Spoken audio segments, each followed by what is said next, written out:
যে ওই দূরের জমি, কি কয় দূরের জমি দখল করিয়া লাগলো, অবশ্য আমার ঘরের লগর জমি। ঘরের সাথে জমি কি বিক্রি করে ফেলছে? মিথ্যা কথা কইলে আমার হাতে জমি বেচাইছে, এবং সেই জমির যা দাম পাইছি একটা টাকা আমি আনতে পারি নাই। সুমন না গেলে আমি আসতেই পারতাম না। তো ওই টাকাগুলি কি হয়েছে? চলে নিছে চোরটা যারা যারা জমি বেচাইছে তারাই চোর।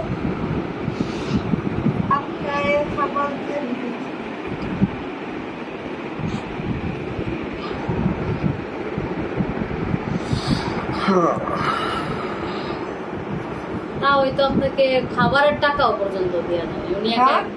তা হয়তো আপনাকে খাবারের টাকা পর্যন্ত দিয়ে যায়নি উনি, কিছুই না। টাকার ব্যাগ নিয়ে গেছে। ওই যে দালাল একটা রাখছে আজকে 20-22 বছর, চুরি করতে আছে, খাইতে আছে, খাওয়াইতে আছে। আরে জান লম্বা দালাল একটা আছে। কুরবানির মাংসের মধ্যে যত বট মোট আছে সব চুরি করে রাখতে পেরেছে। এটা ওই যে সুজন হ্যাঁ না, মা ওর এইভাবে ফালাই হয়ে গেছে। বলতে পারতো যে আমি যাইতেছি ঢাকা, তুমি তোমার ছেলের সাথে, বড় ছেলের সাথে আসবে, আইসো। তো ওনার তো কোনো টাকা পয়সা মানে খাওয়ায়ও নেই, সে তো ডায়াবেটিক্স এর রোগী, তার নিয়ন্ত্রণে মানে খাবার ইয়ার দরকার, টাইম টু টাইম খাওয়ার দরকার। কিন্তু উনি তো ওই দেখে বাইয়া যায়, দেখে যে শরীর কাঁপতেছে ওনার। আমাকে ফালাই রেখে চলে আসছে। টাকার গাঠি নিয়ে আসছে, ধরা পড়বো না থাকলে। বুঝছি বুঝছি। আমার নিষ্কণ্টক জমি বেচাইছে, ভেজাল ভেজাল ভেজাল। এই জমি রাখতে পারবো না, ভেজা বেচা টাকা হাতে লও, টাকা হাতে লও। কি রে, তারপরে দেখি একটা টাকা আমার নাই, সব চুরি করে ফেলছে। ও টাকার বান্ডেল রাখলাম, আলমারির নাই চাবি,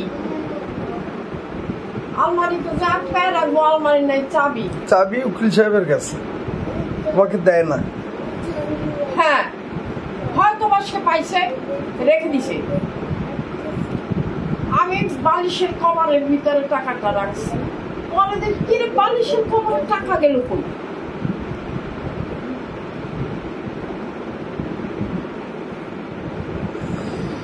পূর্বপুরুষরা এই জমি জমা করছে, অথচ এই লোকটা এসে তোমাকে এইভাবে মানসিক রোগী বানায়, তোমাকে ভুল বুঝায়।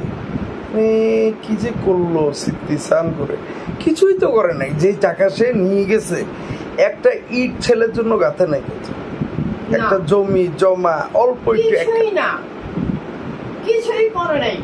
চিটাং রোডের জমি কত কিনছে, হেটাও বেচাইছে।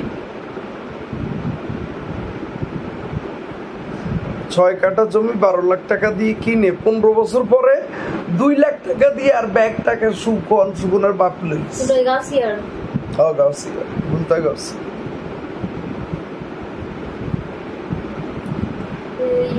আজকে যদি সেই জমিটা থাকতো না, তাহলে 1 কোটি টাকা দাম মিনিমাম। সেটাও তো রাখতে দেয়নি, সেটাও তো তার বাইরে দিয়ে কিনাই নিছে, খসরু করে দিয়ে। এই তো তোমার মনে পড়তেছে সব।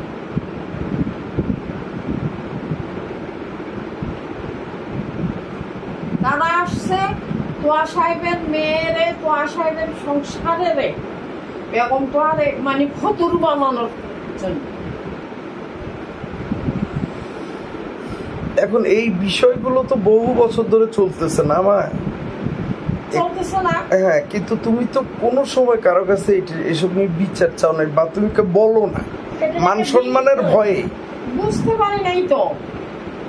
না বুঝতে পারলো তুমি অতিরিক্ত ভদ্রতা দেখায় আসো।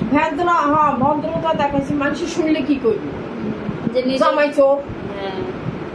তোয়া সাহেব এমন লোকের কাছে বিয়ে দিয়েছে, এটা চোর, চোর ধরে বিয়ে দিছে না। কিন্তু এখন এইভাবে তো তোমার লস হলো না, কোটি টাকার সম্পদ, কোটি কোটি টাকার সম্পদ, ভালো চিকিৎসাও করাইতেছে না, আর তোমার চিকিৎসা তো করে না, ঠিক মতো ওষুধ খাওয়ায় না, ওষুধ থেকে যায়, তারপর তোমার ইনসুলিন থেকে যায়, যে ইনসুলিন তোমার 7 দিন যাওয়ার কথা, ওই ইনসুলিন 15 দিন যায়, এর মানে কি তোমার মিস যায়, এই জন্য থেকে যায়।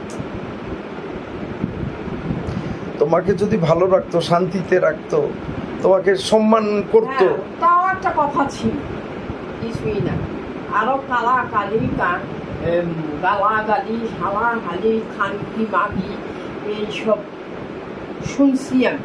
যা তা যা তা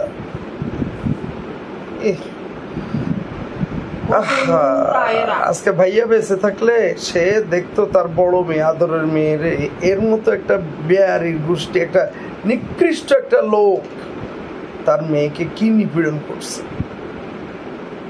ভাইয়া বাঁচলে তোমার আপনি থাকলেও হ্যাঁ হ্যাঁ রাইট, পিটায় বাইর করতো।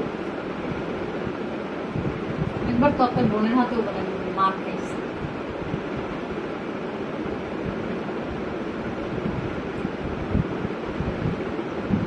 সুপন্ডিত তো যা কয় তাই।